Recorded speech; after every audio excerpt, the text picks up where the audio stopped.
Dahil sa pagdami ng mga nagkaka-leptospirosis, inirekomenda ng Health Department sa mga lokal na pamahalaan ay pagbawal ang paliligo sa baha. Nakatutok si Maki Pulido. Nalubog sa baha ang malaking bahagi ng Metro Manila at mga karatig probinsya noong July 24 dahil sa magdamag na ulang dulot ng habagat at bagyong Karina.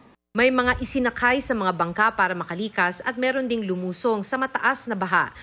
Pero may iba na in-enjoy na lang ang baha at nag-swimming.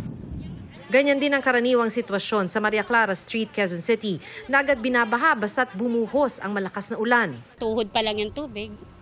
Parang ini-enjoy pa nila. Siyempre, bata. Diba? Minsan mahirap din awatin.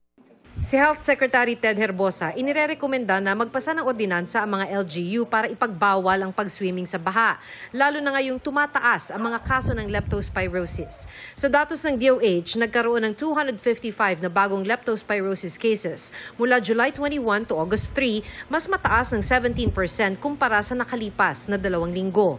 Hindi malinaw sa inilabas na datos ng DOH kung ilan sa mga pasyenteng ito ang nagka-leptospirosis dahil nag-swimming sa baha. Ang National Kidney and Transplant Institute o NKTI may 66 na leptospirosis patients ngayon at karamihan ay kritikal at nangangailangan ng dialysis. Karamihan daw sa mga batang pasyente nagka-leptospirosis dahil sa pag-swimming sa baha. I requested DOH if they can still give us 10 more nurses because yung mga staff namin sa NKTI lahat na sila nag-overtime. Nurses, nursing attendants, pati clerks. Kapag sunod-sunod na yung overtime, hindi na nila kakayanin. Ang Metro Manila Council magpapasa ng resolution para himukin ang mga LGU ng Metro Manila na magpasa ng ordinansang ipagbabawal ang paglalaro at pag-swimming sa baha. Sa panukala ng MMC, pagmumultahin ng mga magulang ng mga masisitang bata.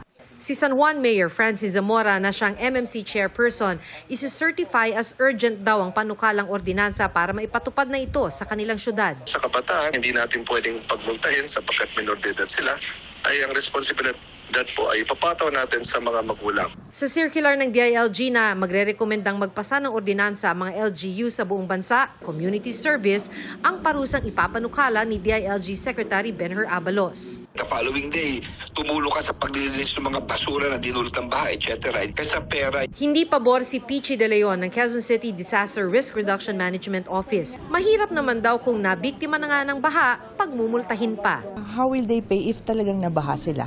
Hati naman dito ang mga residente ng Maria Clara Street, Quezon City. Pag may ordinansa na, siyempre alam na nila yan na bawal, merong multa. Halimbawa, baha na. Tapos ngayon, siyempre, busy ka sa pag-aano ng mga gamit mo sa loob ng bahay. So ngayon, may anak ka, hindi mo na malaya na lumabas, nagtampisaw doon. Paano po yun? Para sa GMA Integrated News, Maki Pulido, nakatutok, 24 oras.